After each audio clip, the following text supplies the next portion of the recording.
श्रीमन्नारायण नारायण हरि हरि। सत्यनारायण व्रत कथा का पाठ करने से व्यक्ति को 1000 यज्ञ करने के बराबर पुण्य फल की प्राप्ति होती है।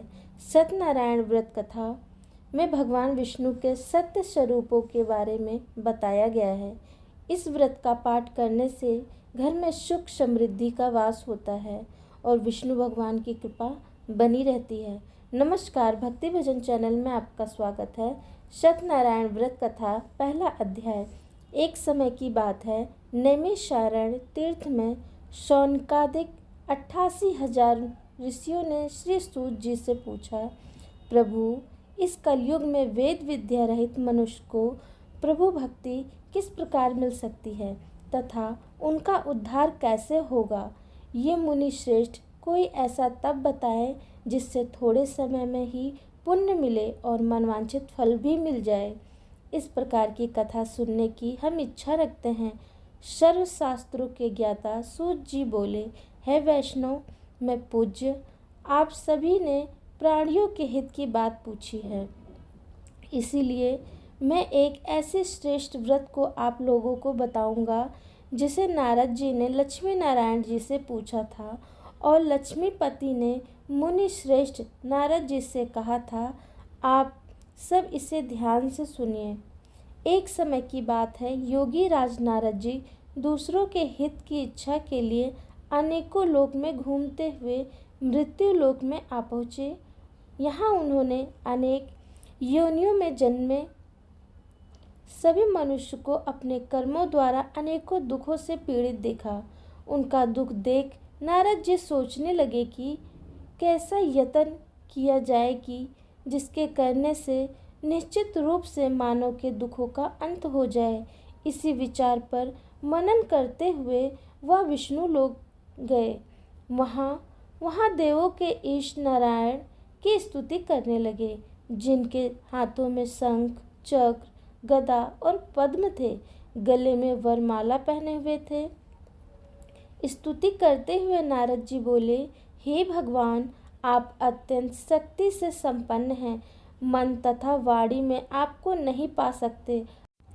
आपका आदि, मध्य तथा अंत नहीं है। निर्गुण स्वरूप सृष्टि के कारण भक्तों के दुखों को दूर करने वाले हैं। आपको मेरा नमस्कार है। नारद जी की स्तुति सुन विष्णु भगवान बोले, हे मुनि श्रेष्ठ, आपके मन में क्या बात है? आप किस काम के लिए पधारे हैं, उसे निसंकोच कहो। इस पर नारद मुनि बोले कि मृत्यु लोक में अनेक योनियों में जन्मे मनुष्य अपने कर्मों के द्वारा अनेकों दुख से दुखी हो रहे हैं। हे नाथ, आप मुझ पर दया कर रखते हैं तो बताइए कि मनुष्य थोड़े प्रयास से ही अपने दुखों से कैसे छुटकारा पा सकता है। श्री हरि बोले, हे नारद, मनुष्य की भलाई के लिए तुमने बहुत अच्छी बात पूछी है। जिसके करने से मनुष्य मोह से छूट जाता है वह बताता हूँ मैं, उसे सुनो। स्वर्ग लोक व मृत्यु लोक दोनों में एक दुर्लभ उत्तम व्रत है जो पुण्य देने वाला है। आज प्रेम वश होकर मैं उसे तुमसे कहता हूँ। श्री सत्यनारायण भगवान का यह व्रत अच्छी तरह विधान पूर्वक करके मनुष्य तुरंत ही यह सुख भोग कर मरने पर मोक्ष पाता है। श्री हरि के वचन सुन नारद जी बोले कि उस व्रत का फल क्या है और उसका विधान क्या है? यह व्रत किसने किया था? इस व्रत को किस दिन करना चाहिए? सभी कुछ विस्तार पूर्वक बताएं। नारद जी की बात सुनकर श्री हरि बोले, दुख व शोक को दूर करने वाला, यह सभी स्थानों पर विजय दिलाने वाला है। मानव को भक्ति व श्रद्धा के साथ शाम को श्री सत्यनारायण की पूजा धर्मपरायण होकर ब्राह्मणों व बंधुओं के साथ करनी चाहिए। भक्ति भाव से ही निवेद, केले का फल, घी, दूध और गेहूं का आटा सवाया ले। गेहूं के स्थान पर साठी का आटा, शक्कर तथा गुड़ लेकर वह सभी भक्षण योग पदार्थों को मिलाकर भगवान का भोग लगाएं। ब्राह्मणों सहित बंधु बांधवों को भी भोजन कराएं। उसके बाद स्वयं भोजन करें। भजन कीर्तन के साथ भगवान की भक्ति में लीन हो जाएं।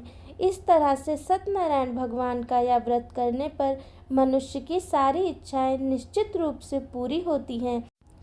इस कलिकाल अर्थात कलयुग में मृत्युलोक में मोक्ष का यही एक सरल उपाय बताया गया है। श्री सत्यनारायण व्रत कथा का पहला अध्याय संपूर्ण। बोलिए श्री सत्यनारायण भगवान की जय। सत्यनारायण भगवान व्रत कथा का दूसरा अध्याय। सूत जी बोले, हे ऋषियों, जिसने पहले समय में इस व्रत को किया था उसका इतिहास कहता हूँ, ध्यान से सुनो।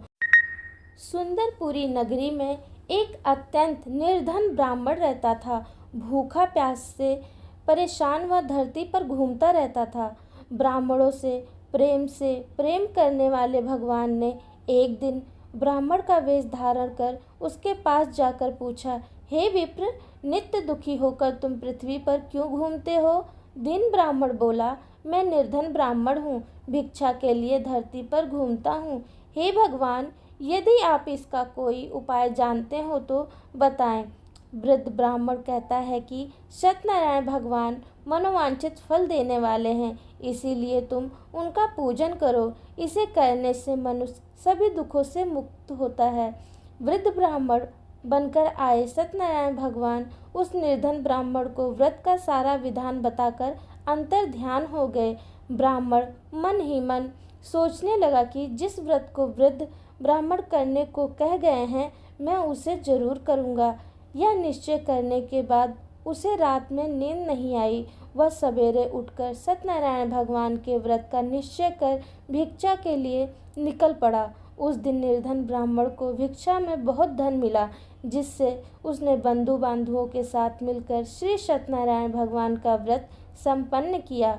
भगवान सत्यनारायण का व्रत संपन्न करने के बाद वह निर्धन ब्राह्मण सभी दुखों से छूट गया और अनेक प्रकार की संपत्तियों से युक्त हो गया।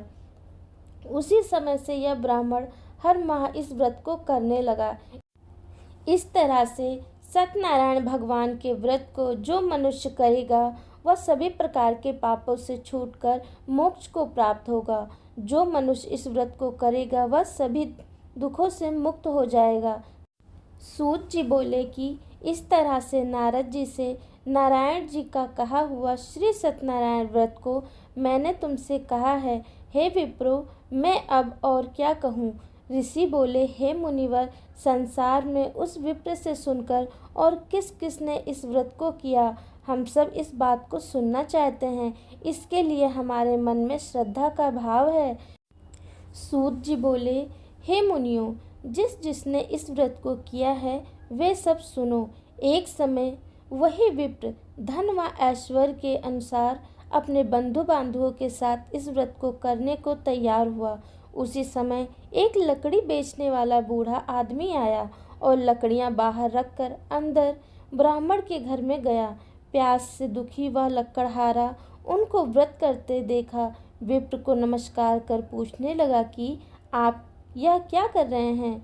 तो उन्होंने बताया कि व्रत कर रहा हूँ तथा इसे करने से क्या फल मिलेगा, कृपया मुझे भी बताएं। ब्राह्मण ने कहा कि सब मनोकामनाओं को पूरा करने वाला यह सत्यनारायण भगवान का व्रत है। इनकी कृपा से ही मेरे घर में धन धान्य आदि की वृद्धि हुई है। विप्र से सत्यनारायण व्रत के बारे में जानकर लक्कड़हारा बहुत प्रसन्न हुआ। चरणामृत लेकर वह प्रसाद खाने के बाद वह अपने घर गया। लक्कड़हारे ने अपने मन में संकल्प किया कि आज लकड़ी बेचने से जो धन मिलेगा उसी से श्री सत्यनारायण भगवान का उत्तम व्रत करूँगा। मन में इस विचार को ले बूढ़ा आदमी सिर पर लकड़ियाँ रख उस नगर में बेचने गया जहाँ धनी लोग ज़्यादा रहते थे। उस नगर में उसे अपनी लकड़ियों का दाम पहले से 4 गुना अधिक मिला। बूढ़ा प्रसन्नता के साथ दम लेकर केले, शक्कर, घी, दूध, दही और गेहूं का आटा ले और सत्यनारायण भगवान के व्रत की अन्य सामग्रियां लेकर अपने घर गया।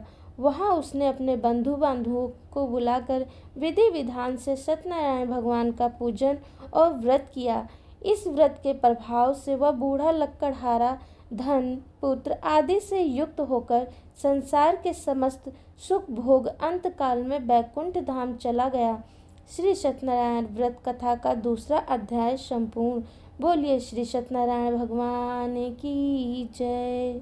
सत्यनारायण भगवान की व्रत कथा का तीसरा अध्याय। सूत जी बोले, हे मुनि श्रेष्ठ, अब आगे की कथा कहता हूँ। पहले समय में उल्का मुख नाम का एक बुद्धिमान राजा था। वह सत्य वक्ता और जितेंद्रिय था। प्रतिदिन देवस्थानों पर जाता और निर्धनों को धन देकर उनके कष्ट दूर करता था। उसकी पत्नी कमल के समान मुख वाली तथा सती साध्वी थी। भद्रशील नदी के तट पर उन दोनों ने श्री सत्यनारायण भगवान का व्रत किया। उसी समय साधु नाम का एक वैश्य आया। उसके पास व्यापार करने के लिए बहुत सा धन भी था। राजा को व्रत करते देखकर वह विनय के साथ पूछने लगा, हे राजन, भक्ति भाव से पूर्ण होकर आप यह क्या कर रहे हैं?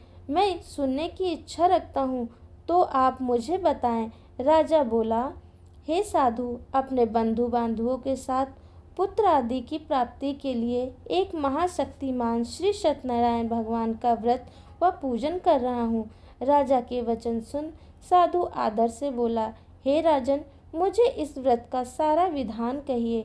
आपके कथन अनुसार मैं भी इस व्रत को करूँगा। मेरी भी संतान नहीं है और इस व्रत को करने से निश्चित रूप से मुझे संतान की प्राप्ति होगी। राजा से व्रत का सारा विधान सुन व्यापार से निर्वृत्त हो वह अपने घर गया। साधु वैश्य ने अपनी पत्नी को संतान देने वाले इस व्रत का वर्णन सुनाया और कहा कि जब मेरी संतान होगी तब मैं इस व्रत को करूँगा। साधु ने इस तरह के वचन अपनी पत्नी लीलावती से कहे। एक दिन लीलावती पति के साथ आनंदित हो सांसारिक धर्म में प्रवृत्त होकर सत्यनारायण भगवान की कृपा से गर्भवती हो गई। 10वें महीने में उसके गर्भ से एक सुंदर कन्या ने जन्म लिया। दिनों दिन वह ऐसे बढ़ने लगी जैसे कि शुक्ल पक्ष का चंद्रमा बढ़ता है। माता पिता ने अपनी कन्या का नाम कलावती रखा। एक दिन लीलावती ने मीठे शब्दों में अपने पति को याद दिलाया कि आपने सत्यनारायण भगवान के जिस व्रत को करने का संकल्प लिया था उसे करने का समय आ गया है। आप इस व्रत को करिए। साधु बोला कि हे प्रिय, इस व्रत को मैं उसके विवाह पर करूँगा। इस प्रकार अपनी पत्नी को आश्वासन देकर वह नगर को चला गया। कलावती पिता के घर में रह वृद्धि को प्राप्त हो गई। साधु ने एक बार नगर में अपनी कन्या को सखियों के साथ देखा तो तुरंत ही दूत को बुलाया और कहा कि मेरी कन्या के योग्य वर देखकर लाओ। साधु की बात सुनकर दूत कंचन नगर में पहुंचा और वहां देखभाल कर लड़की के सुयोग वणिक पुत्र को ले आया। सुयोग लड़की को देख साधु ने बंधु बांधुओं को बुलाकर अपनी पुत्री का विवाह करा दिया। लेकिन दुर्भाग्य की बात ये कि साधु ने अभी भी श्री सत्यनारायण भगवान का व्रत नहीं किया।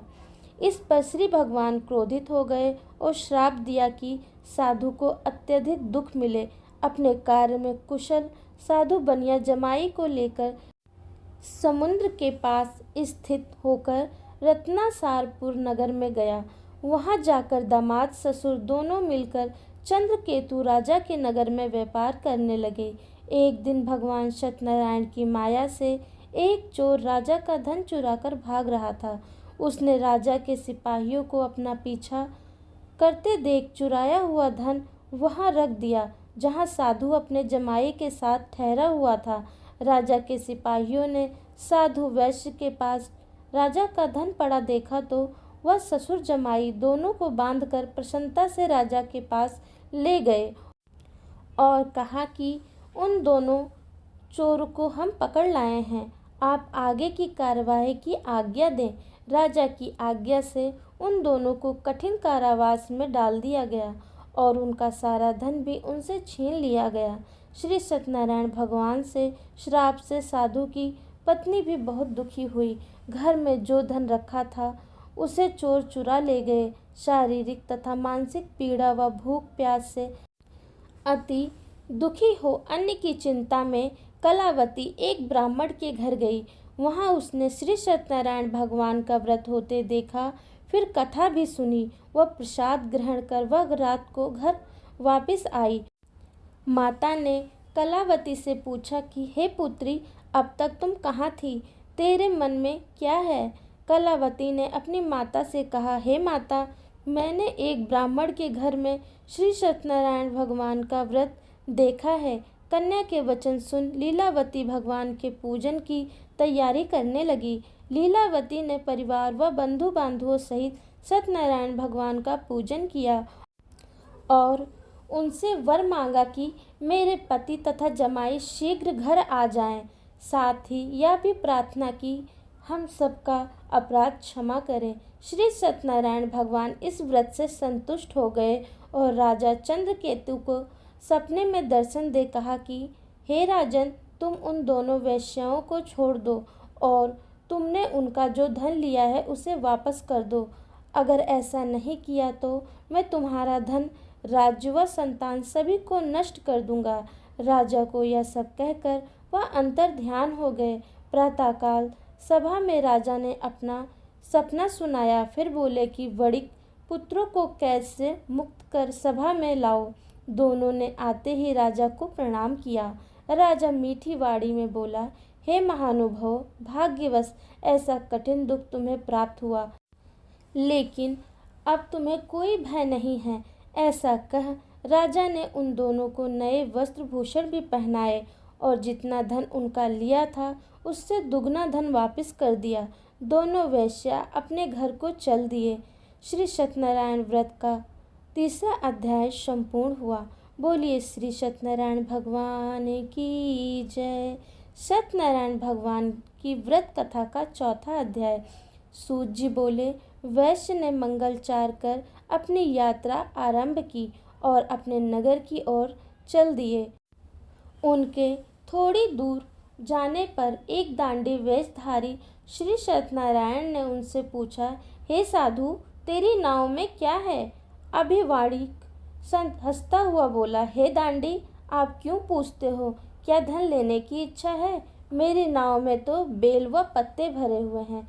वैश्य के कठोर वचन सुन भगवान बोले, तुम्हारा वचन सत्य हो। दांडी ऐसा वचन कह वहां से दूर चले गए। कुछ दूर जाकर समुद्र के किनारे बैठ गए।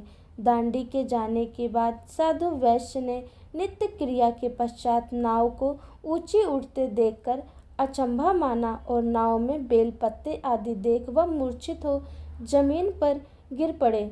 मूर्छा खुलने पर वह अत्यंत शोक में डूब गया। तब उसका दामाद बोला कि आप शोक न मनाएं, यह दांडी का शाप है, इसीलिए हमें उनकी शरण में जाना चाहिए, तभी हमारी मनोकामना पूरी होगी।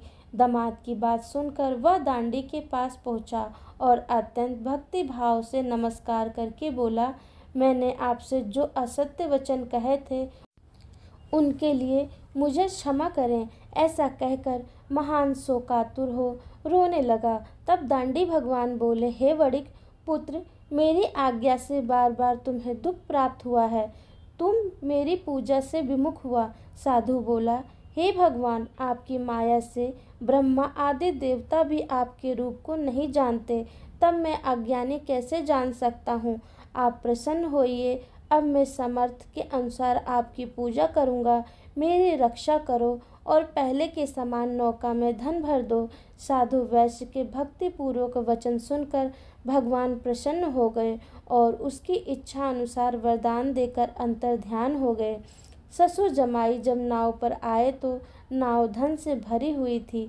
फिर वहीं अपने अन्य साथियों के साथ सत्यनारायण भगवान का पूजन कर अपने नगर को चल दिए। जब नगर के नज़दीक पहुँचे तो दूत को घर पर खबर करने के लिए भेज दिया। दूत साधु की पत्नी को प्रणाम कर कहता है कि मालकिन अपने दामाद सहित नगर के निकट आ गए हैं। दूत की बात सुन साधु की पत्नी लीलावती ने बड़े हर्ष के साथ सत्यनारायण भगवान का पूजन कर अपनी पुत्री कलावती से कहा कि मैं अपने पति के दर्शन को जाती हूँ, तू कार्य पूर्ण कर शीघ्र आ जाना। माता के ऐसे वचन सुन कलावती जल्दी में प्रसाद छोड़कर अपने पति के पास चली गई। प्रसाद की अवज्ञा के कारण श्री सत्यनारायण भगवान रुष्ट हो गए और नाव सहित उसके पति को पानी में डुबो दिया। कलावती अपने पति को वहां न पाकर रोती हुई जमीन पर गिर गई। नौका को डूबा हुआ देख वह कन्या को रोता देख साधु दुखी होकर बोला कि हे प्रभु, मुझसे या तथा मेरे परिवार से जो भूल हुई है उसे क्षमा करें। साधु के दीन वचन सुनकर श्री सत्यनारायण भगवान प्रसन्न हो गए और आकाशवाणी हुई, हे साधु, तेरी कन्या मेरे प्रसाद को छोड़कर आई है, इसीलिए उसका पति अदृश्य हो गया है। यदि वह घर जाकर प्रसाद खाकर लौटती है तो इसे इसका पति अवश्य मिलेगा। ऐसी आकाशवाणी सुन कलावती घर पहुंचकर प्रसाद खाती है और फिर आकर अपने पति के दर्शन करती है। उसके बाद साधु अपने बंधु बांधवों सहित श्री सत्यनारायण भगवान का विधि विधान से पूजन करता है। इस लोक का सुख भोग व अंत में स्वर्ग को जाता है। श्री सत्यनारायण व्रत कथा का चौथा अध्याय संपूर्ण। बोलिए श्री सत्यनारायण भगवान की जय। सत्यनारायण भगवान की व्रत कथा पांचवा अध्याय। सूत जी बोले, हे ऋषियों, मैं और भी एक कथा सुनाता हूँ, उसे भी ध्यान पूर्वक सुनो। प्रजा पालन में लीन तुंगध्वज नाम का एक राजा था। उसने भी भगवान का प्रसाद त्याग कर बहुत ही दुख किया। एक बार वन में जाकर वन्य पशुओं को मारकर बाड़ के पेड़ के नीचे आया। वहाँ उसने ग्वालों को भक्ति भाव से अपने बांधवों सहित सत्यनारायण भगवान का पूजन करते देखा। अभिमानवश राजा ने उन्हें देखकर भी पूजा स्थान में नहीं गए और ना ही उसने भगवान को नमस्कार किया। ग्वालों ने राजा को प्रसाद दिया, लेकिन उसने वह प्रसाद नहीं खाया और प्रसाद वहीं छोड़ अपने नगर को चला गया। जब वह नगर में पहुंचा तो वहां सब कुछ तहस नहस हुआ पाया, तो वह शीघ्र ही समझ गया कि यह सब भगवान ने ही किया है। वह दोबारा ग्वालों के पास पहुंचा और विधि पूर्वक पूजा कर प्रसाद खाया तो श्री सत्यनारायण भगवान की कृपा से सब कुछ पहले जैसा हो गया। दीर्घ काल तक सुख भोगने के बाद मरणोपरांत उसे स्वर्गलोक की प्राप्ति हुई। जो मनुष्य परम दुर्लभ इस व्रत को करेगा तो भगवान सत्यनारायण की अनुकंपा से उसे धन धान्य की प्राप्ति होगी। निर्धन धनी हो जाता है और भय मुक्त हो जीवन जीता है। संतानहीन मनुष्य को संतान सुख मिलता है और सारे मनोरथ पूर्ण होने पर मानव अंतकाल में वैकुंठ धाम को जाता है।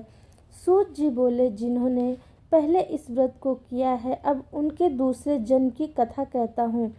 वृद्ध सतानंद ब्राह्मण ने सुदामा का जन्म लेकर मोक्ष की प्राप्ति की।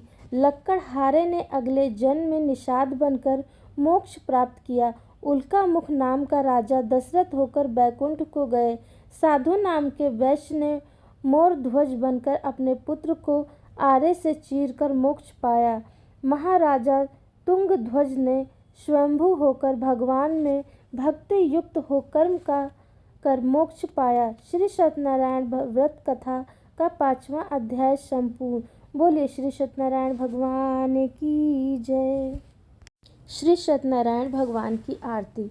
जय लक्ष्मी रमणा स्वामी, जय लक्ष्मी रमणा सत्यनारायण स्वामी, जन पातक हरना। जय लक्ष्मी रमणा रतन जड़ित सिंहासन, अद्भुत छवि राजे। नारद करत निरंजन, घंटा ध्वनि बाजे। जय लक्ष्मी रमणा प्रकट भये कलि कारण, निज को दरस दियो। बूढ़ो ब्राह्मण बन कर कंचन महल कियो। ओम जय लक्ष्मी रमणा। दुर्बल भील कठोर, इन पर कृपा करी। चंद्रचूड़ एक राजा, जिनकी विपत्ति हरी। जय लक्ष्मी रमणा वैश्य मनोरथ पायो श्रद्धा तज दीनी। सो फल भोग्यो प्रभु जी फिर स्तुति कीन्ही। जय लक्ष्मी रमणा। भाव भक्ति के कारण छिन छिन रूप धर्यो।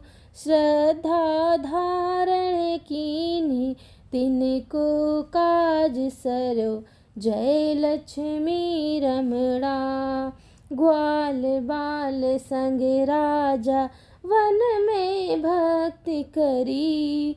मन वांछित फल दीना दीन दयाल हरि। जय लक्ष्मी रमणा। चढ़त प्रसाद सवायो कदली फल मेवा। धूप दीप तुलसी से राजी सत्य देवा। जय लक्ष्मी रमणा। श्री सत्यनारायण जी की आरती जो कोई गावे। कहत शिवानंद स्वामी मन वांछित फल पावे। ओम जय लक्ष्मी रमणा। स्वामी जय लक्ष्मी रमणा। सत्यनारायण स्वामी जन पातक हरणा। ओम जय लक्ष्मी रमणा। चलिए आरती के बाद 1 मिनट भजन कर लेते हैं। सभी लोग बोलेंगे श्रीमन नारायण नारायण हरि हरि। श्रीमन नारायण नारायण हरि हरि। भजमन नारायण नारायण हरि हरि। श्रीमन नारायण नारायण हरि हरि। श्रीमन नारायण नारायण हरि हरि। भजमन नारायण नारायण हरि हरि। कथा आरती भजन अच्छा लगा हो तो प्लीज़ एक लाइक ज़रूर करें। धन्यवाद।